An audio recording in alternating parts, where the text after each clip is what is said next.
கூண்டில் இருந்த கிளியின் கதை. ஒரு நாள் மழை பெய்து கொண்டிருந்தது. வீட்டின் முன் ஒரு சிறிய கிளிக்குஞ்சு விழுந்து கிடந்தது. அது நனைந்து நடுங்கிக் கொண்டிருந்தது. அதை பார்த்தவுடன் எனக்கு இரக்கம் வந்தது. இதை நான் பாதுகாப்பாக வளர்க்க வேண்டும் என்று நினைத்தேன். அதை வீட்டுக்குள் கொண்டு வந்து ஒரு அழகான கூட்டில் வைத்தேன். தினமும் பச்சை மிளகாய், பழங்கள், விதைகள் எடுத்து வந்து கொடுத்தேன். அது சாப்பிட்டது. ஆனால் அதன் கண்களில் ஒரு துக்கம் இருந்தது.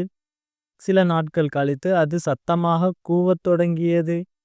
கூட்டின் கம்பிகளை தட்டிக்கொண்டே இருந்தது. அப்போதுதான் எனக்கு புரிந்தது, அதற்கு உணவு மட்டும் போதாது. அதற்கு வானம் வேண்டும், சுதந்திரம் வேண்டும். ஒரு காலை நான் கூண்டில் கதவைத் திறந்தேன். முதலில் அது தயங்கியது, பிறகு மெதுவாக சிறகுகளை விரித்தது. ஒரு நொடியில் அது வானத்தை நோக்கி பறந்தது. அந்த நேரத்தில் என் மனம் நெகிழ்ந்தது. அது பறந்ததை பார்த்தபோதுதான் எனக்கு உண்மையான சந்தோஷம் கிடைத்தது. அப்போது நான் உணர்ந்தேன், அன்பு என்பது பிடித்து வைப்பதில் அல்ல, சுதந்திரமாக பறக்க விடுவதில்தான் உண்மையான அன்பு உள்ளது.